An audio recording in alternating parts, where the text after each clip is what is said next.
नमस्कार, आपके अपने पर्सनल फाइनेंस शो में आपका स्वागत है। मैं हूं आपकी होस्ट पल्लवी। बात करेंगे आज आपके इन्वेस्टमेंट्स यानी म्यूचुअल फंड्स के बारे में और साथ ही बताएंगे आपको कैसे बेहतर पोर्टफोलियो आप बना सकते हैं। आज की इस चर्चा में हमारे साथ है हर्षवर्धन रुंगटा, CFP रुंगटा सिक्योरिटी। हर्षवर्धन, बहुत बहुत स्वागत है आपका।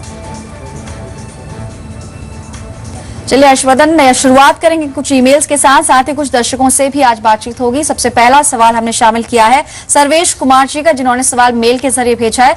एक बार उनके पोर्टफोलियो पर नजर डालते हैं कि फिलहाल सर्वेश कहां इन्वेस्ट कर रहे हैं। सर्वेश ने बताया उनकी उम्र 30 साल, कुछ म्यूचुअल फंड्स इन्होंने सिलेक्ट किए हैं, ICICI फोकस ब्लू चिप, साथ ही HDFC बैलेंस, एक्सिस इक्विटी, साथ एक्सिस टैक्स सेवर। इसमें लगभग इनकी SIP 1000 से 1500 और इसके अलावा 2000 रुपए तक का निवेश इनका हुआ है। अगर इनके पोर्टफोलियो पर नजर डालें हर्षवर्धन, तो इनकी उम्र के मुताबिक इन्होंने बताया है कि कुछ टर्म प्लान्स भी लेने की सोच रहे हैं, डेट फंड्स में भी इनका निवेश है। ओवरऑल पोर्टफोलियो कैसा लग रहा है आपको, और लुकिंग एट हिज गोल्स क्या आप सजेस्ट करेंगे आप इनको? वेल, पोर्टफोलियो तो पहले भी ठीक है। इन्होंने जो टर्म प्लान की बात की है, टर्म प्लान इन्हें डेफिनेटली बढ़ा लेना चाहिए। जो कंपनीज ये सिलेक्ट कर सकते हैं ऑनलाइन के लिए, वो HDFC, ICICI, SBI या मैक्स लाइफ, इन कंपनीज की कोई भी पॉलिसी, ऑनलाइन पॉलिसी सिलेक्ट करके ये ले सकते हैं। इनका सवाल जो स्पेसिफिक था पोर्टफोलियो पे तो था ही इनका, इसके अलावा इन्हें मेडिक्लेम के बारे में भी इन्होंने पूछा था। सो मेरा सुझाव रहेगा कि इनकी कॉर्पोरेट एक पॉलिसी है जो ये कंटिन्यू कर रहे हैं, लेकिन इसके अलावा वो एक इंडिविजुअल पॉलिसी भी अगर लेते हैं तो इनके लिए बेटर होगा। वो टाटा AIG की मेडी प्राइम या अपोलो म्यूनिक की इजी हेल्थ, इनमें से कोई भी पॉलिसी चूज कर सकते हैं। अपने पेरेंट्स के लिए डेफिनेटली वो इसमें इंक्लूड नहीं करें अपने पॉलिसी में, क्योंकि उनके फादर को ऑलरेडी हेल्थ इशू है और उनके फादर जो कवर्ड हैं वो जैन इंटरनेशनल ऑर्गेनाइजेशन के थ्रू इनकी कोई पॉलिसी है जिसके थ्रू वो ऑलरेडी कवर्ड हैं। तो मेरा सुझाव रहेगा खुद की परिवार के हिसाब से अगर ये पॉलिसी लेते हैं तो इनके लिए ठीक होगा। बाकी आई बिलीव जो इनका पोर्टफोलियो है वो बाय एंड लार्ज ठीक है, उसमें कोई इशू है नहीं। तो ओवरऑल पोर्टफोलियो ठीक है, लेकिन कुछ बदलाव आप स्लाइट चेंजेस इसमें कर सकते हैं और अपोलो म्यूनिक की पॉलिसी आप जरूर चेक करें। और जैसा एक्सपर्ट ने भी कहा कि आप जरूर देखें कि पहले से मौजूद बीमारियों का कवर कितने समय के बाद मिलेगा। एक और दर्शक हमारे साथ फोन लाइन पर जुड़े हैं, उनसे बात करते हैं। NK बोरा साहब इस वक्त फोन लाइन पर है। नमस्कार, गुड इवनिंग सर, अपना सवाल पूछें। मिस्टर NK बोरा, आप सुन पा रहे हैं?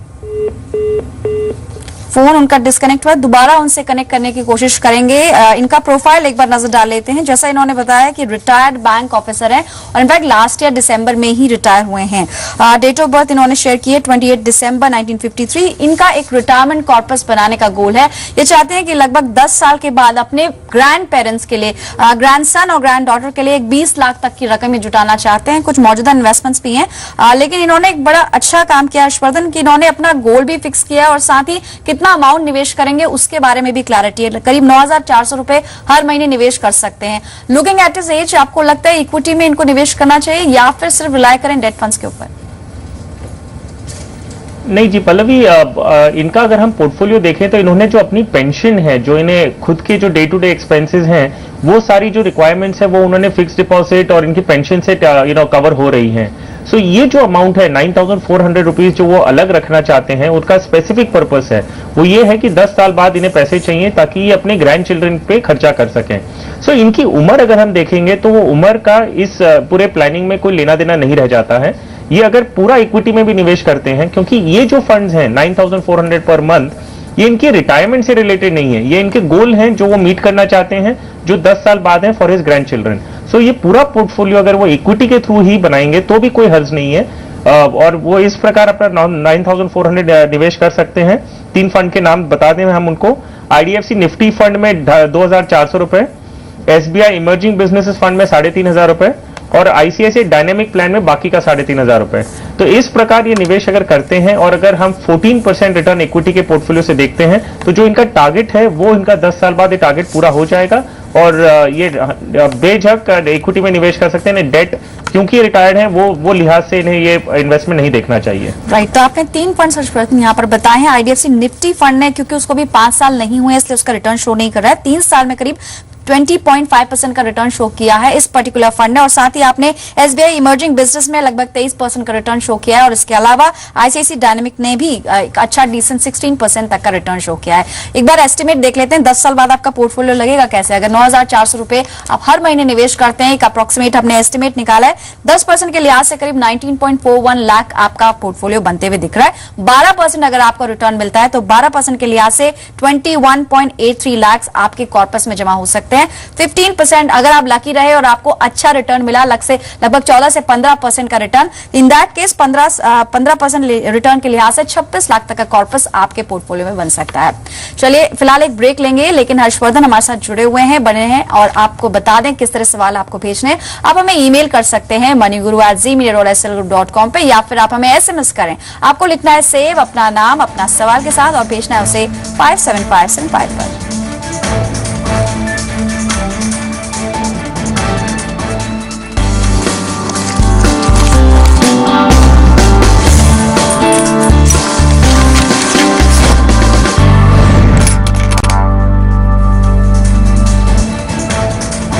Welcome back. आप देख रहे हैं मनी गुरु और हमारे साथ चर्चा में हर्षवर्धन रुंगटा सिक्योरिटी से आपके सवालों के जवाब देने के लिए कुछ और सवालों को हम शामिल कर रहे हैं। अगला सवाल जो है सुशील पेंडेकर साहब का है, नागपुर से इन्होंने मेल किया है। इनकी मेल पर एक बार नजर डालें, पोर्टफोलियो देखते हैं। ऑक्यूपेशन बता रहे हैं सेफ्टी ऑफिसर स्टील इंडस्ट्री से संबंध रखते हैं। एज इनकी 29 है। Annual income is around 4.6 lakh. इनके पोर्टफोलियो पर नजर डालें तो इनको भी कॉर्पस जमा करना है 1 करोड़ का अपने रिटायरमेंट के बाद। साथ ही इसके अलावा बच्चों के एजुकेशन मैरिज के लिए भी ये 20 लाख तक की रकम जुटाना चाह रहे हैं। करंट पोर्टफोलियो में दिन देख पा रहे हैं पीपीएफ में इनका लगभग 36,000 रुपए का निवेश है। इसके अलावा जीवन आनंद जीवन सरल पॉलिसीज ली है, उसमें भी अप्रोक्सीमेट 36,000 ये एनुअली निवेश करते हैं। इनफैक्ट निवेश कहना सही नहीं होगा इंश्योरेंस के लिए, लेकिन रेकरिंग डिपॉजिट है उसमें भी लगभग इतनी ही राशि 36,000 रुपए ये निवेश कर रहे हैं। और हर्षवर्धन हम देख पा रहे हैं कि इनका एक टैक्स सेवर फंड भी है, यानी कैनरा रोबैको का टैक्स सेवर फंड है, जिसमें ऑलरेडी 36,000 करते हैं और मेंशन किया हुआ है कि लॉक इन पीरियड इनका पूरा हो चुका है। ओवरऑल सुशील का पोर्टफोलियो कैसा लग रहा है आपको? वेल पल्लवी, अगर हम पोर्टफोलियो पे नजर डालें तो जो स्कीम्स में इन्होंने निवेश किया है वो अपने आप में ठीक है, कोई ऐसे बहुत आउट ऑफ द वे नहीं है। सिर्फ अगर हम इनकी उम्र देखें जो है 29 इयर्स और इनका जो भी गोल है वो 20 साल के बाद का है, तो उस लिहाज से अगर हम देखते हैं तब देखा जाएगा कि इनका जो झुकाव है वो पूरा डेट की तरफ है और इक्विटी में सिर्फ एक टैक्स सेवर स्कीम के नाम पे निवेश किया गया है। तो ये जो डिफरेंस है ये मैं एक एग्जाम्पल के थ्रू बाकी व्यूअर्स को भी समझाना चाहूंगा कि मान लीजिए आपके सर में दर्द हो रहा है और आप जो दवाई ले रहे हैं वो पेट के दर्द की ले रहे हैं।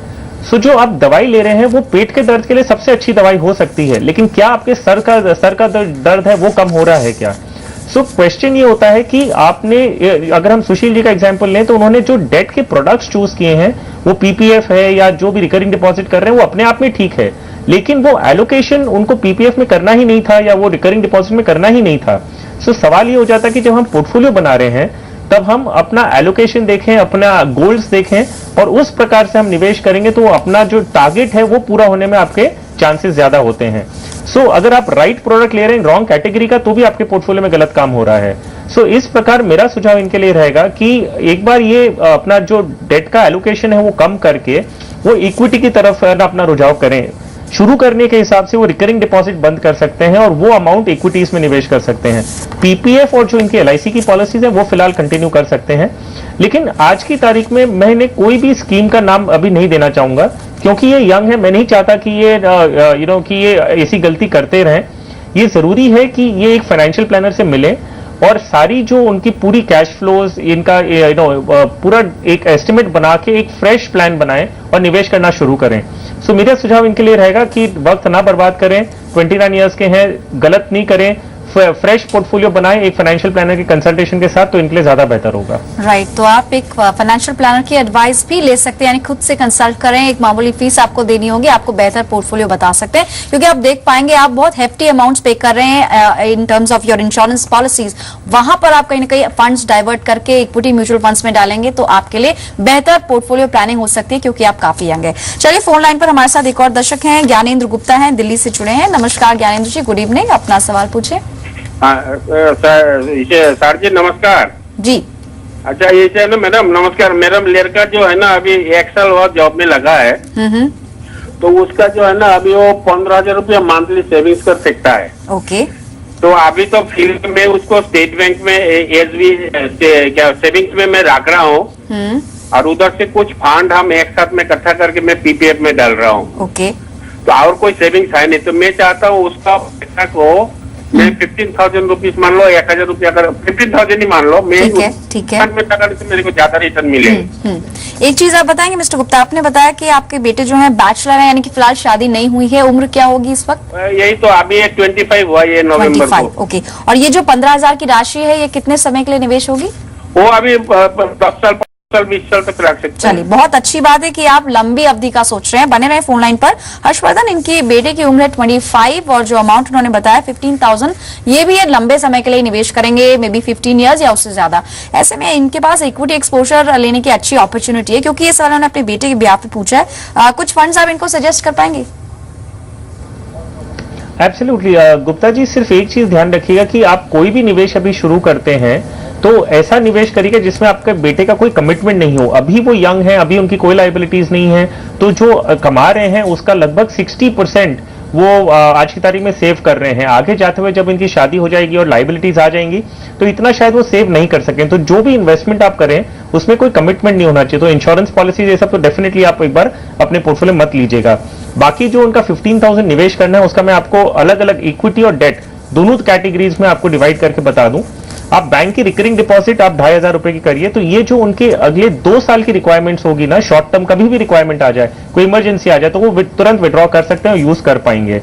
जो 2 से 5 साल के बीच में कभी कोई रिक्वायरमेंट अगर आती है तो उसके लिए भी उन्हें प्रोविजन बनाना चाहिए। वो एक टाटा बैलेंस फंड में निवेश कर सकते हैं और ये उनकी रिक्वायरमेंट्स जो अगर 2 या 5 साल के बीच में आएगी तब ये फुलफिल कर पाएंगे। और 5 साल के एंड अबव जो लॉन्ग टर्म की आप बात कर रहे हैं उसमें आप 100% इक्विटी एक्सपोजर लीजिए। फंड्स का आपको बता दूं, आईडीएफसी निफ्टी फंड, इसमें आप 5,000 रुपए निवेश करें और एचडीएफसी इक्विटी फंड, इसमें 2,500 रुपए। तो यानी तो आपका नया बैंक के नए पोर्टफोलियो पर भी नजर डाल लेते हैं। आपने बताया बैंक में आरडी जो है उसमें 2,500 रुपए की राशि आप डाल सकते हैं। इसके अलावा टाटा बैलेंस्ड एक फंड है, 5,000 रुपए की राशि उसमें एसआईपी के बतौर आप निवेश कर सकते हैं। एचडीएफसी इक्विटी और आईडीएफसी निफ्टी फंड जो कि इंडेक्स फंड है उसमें भी आप जरूर निवेश करें। कुछ और दर्शक भी होंगे हमारे साथ। फिलहाल एक ब्रेक, लेकिन आपको ब्रेक से पहले बताएं किस तरह से सवाल भेजने। आप हमें मेल करें moniguru@zmedia.slgroup.com पे, या फिर आप हमें एसएमएस करें सेव लिखकर अपना सवाल 57575 पर।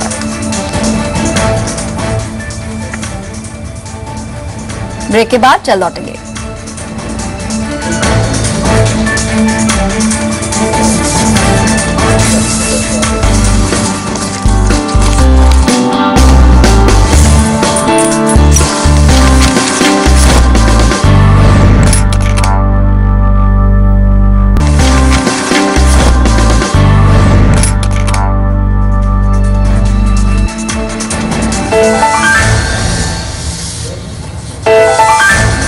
आप देख रहे हैं मनी गुरु। आखिरी सेगमेंट है, एक और सवाल यहाँ शामिल करेंगे। इस वक्त फोन लाइन पर सुदीप मौर्य हमारे साथ हैं। सुदीप नमस्कार, गुड इवनिंग, अपना सवाल पूछें। नमस्कार मैम, मैंने एचडीएफसी बैलेंस फंड का एसआईपी अभी स्टार्ट किया है इस महीने से और अपना एक टर्म प्लान लिया है। मेरी एज 30 ईयर है। मेरा ईयरली इनकम है 5 लाख एबव और मैंने अभी टर्म प्लान लिया 50 लाख का पिछले ही महीने। और LIC का मैंने 38,000 पर मंथ का ले रखा है एक साल से। और भारतीय एक्सा से पावर किड्स का एक प्लान चल रहा है, एक यूलिप आपका चल रहा है। सुदीप, एक बात यहाँ पर आप बताएं कि जितनी भी ये पॉलिसीज हैं, क्योंकि हम देख रहे हैं आपने टर्म प्लान भी शामिल किया है 50 लाख का, एक मेडिकल पॉलिसी भी है, मनी बैक पॉलिसी, जीवन अंकुर, मतलब काफी सारे प्लान आपने लिए हैं। एग्जैक्टली पर्पस क्या रहा, क्या सोच के आपने सारे प्लान, इतनी सारी इंश्योरेंस पॉलिसीज खरीदी हैं? मैंने सोचा है कि बच्चे के लिए जब ये बड़ा हो जाएगा तो कम से कम उसके 50 से 60 लाख के लिए उसके बच्चे के लिए, और एक घर बनाना है जिसमें 20 30 लाख और अपने, और एक पेंशन में, मतलब रिटायरमेंट आपका जो इमीडिएट गोल है शायद वो घर बनाना होगा, उसके बाद बच्चे की पढ़ाई और उसके बाद शायद रिटायरमेंट का कॉर्पस आप जमा कर रहे हैं। यस। ठीक है सुदीप, आप बने रहे फोन लाइन पर। हर्षवर्धन आज के मेहमान हैं, एक्सपर्ट हैं, बता रहे हैं आपको एग्जैक्टली पोर्टफोलियो कैसे आप सुधार सकते हैं। हर्षवर्धन, यहाँ पर एक कॉमन मिस्टेक जो कि सुदीप कर रहे हैं कि इंश्योरेंस के थ्रू ही, केवल इंश्योरेंस के थ्रू पोर्टफोलियो बनाने की कोशिश कर रहे हैं, और क्योंकि इनके पास काफी समय है, 15 से 20 साल एटलीस्ट इनके पास है अपने सभी गोल्स के लिए। ऐसे में क्या सजेस्ट करेंगे? यूलिप इन्होंने लिया हुआ, इसके अलावा भी कुछ प्लान है, उस पर आपकी राय क्या होगी? वेल पल्लवी, अगर हम देखें तो पूरा जो इन्वेस्टमेंट ये महीने साल भर का कर रहे हैं वो 1,25,000 रुपए इनका इन्वेस्टमेंट हो रहा है साल का। अब इसमें अगर ये इन्वेस्टमेंट इस प्रकार कर रहे हैं तो इनके जो गोल्स हैं जो उन्होंने पूरा स्पेसिफिकली लिस्ट आउट किए हैं वो गोल्स पूरे नहीं हो सकते हैं फिलहाल। और हमें ये भी नहीं पता कि आगे जाते हुए अगर इनकी इनकम अभी ऑलरेडी 25% जो कमा रहे हैं उसका 25% तो सेव कर रहे हैं। सो एक सुझाव मैं दे सकता हूं वो ये है कि इन्हें 2 अपनी इंश्योरेंस पॉलिसीज हैं वो अगर ये बंद कर दें तो इनके पास लिक्विडिटी बढ़ जाएगी, जिसे वो डाइवर्ट करके इक्विटी म्यूचुअल फंड्स में कर सकते हैं। सो भारतीय अक्सा की जो इनकी पॉलिसी जिसमें सालाना ये 50,000 रुपए भर रहे हैं और LIC की जो पॉलिसी जिसमें 38,000 रुपए साल का भर रहे हैं, ये अगर दोनों बंद कर दें तो इनकी लिक्विडिटी उस हिसाब से बढ़ जाएगी। टर्म प्लान इन्होंने कहा कि इनके पास 50 लाख का है, लेकिन मैं सुझाव दूंगा क्योंकि इनके डिपेंडेंट्स भी हैं, एक और 50 लाख की पॉलिसी ऑनलाइन टर्म पॉलिसी ले लें तो इनका टोटल कवर जो होगा वो 1 करोड़ का हो जाएगा। ये सब होने के बाद इनके पास 8,000 रुपए हर महीने के बचेंगे जो ये निवेश कर सकते हैं। वो 8,000 रुपए ये इस प्रकार निवेश कर सकते हैं। ICICI डायनेमिक प्लान में 4,000 रुपए और IDFC प्रीमियर इक्विटी फंड में 4,000 रुपए। सो इस प्रकार इनका इन्वेस्टमेंट पोर्टफोलियो बन जाएगा। इंश्योरेंस पॉलिसीज फिलहाल इन्हें बंद करनी होगी और लाइफ कवर 1 करोड़ का हो जाएगा जो इनकी फैमिली की प्रोटेक्शन के हिसाब से ठीक रहेगा। राइट, तो ICICI dynamic, IDFC premier equity, इन दोनों फंड्स ने अच्छा रिटर्न शो किया है। पिछले 5 साल में 16 से 20% तक का रिटर्न इन दोनों फंड्स ने एनुअलाइज बेसिस पे दिया है। फिलहाल इतने ही सवाल हम शामिल करेंगे। हर्षवर्धन, आपका बहुत बहुत शुक्रिया जी बिजनेस को अपना कीमती समय देने के लिए, और साथ ही अपने दर्शकों को याद दिला दें अपने सवाल या सुझाव आप हमें मेल के जरिए भेज सकते हैं moneyguru@zmedia.slgroup.com, या फिर आप हमें SMS करें सेव लिखकर अपना सवाल 575751। फिलहाल मनी गुरु से इतना ही, हमें दीजिए इजाजत। नमस्कार।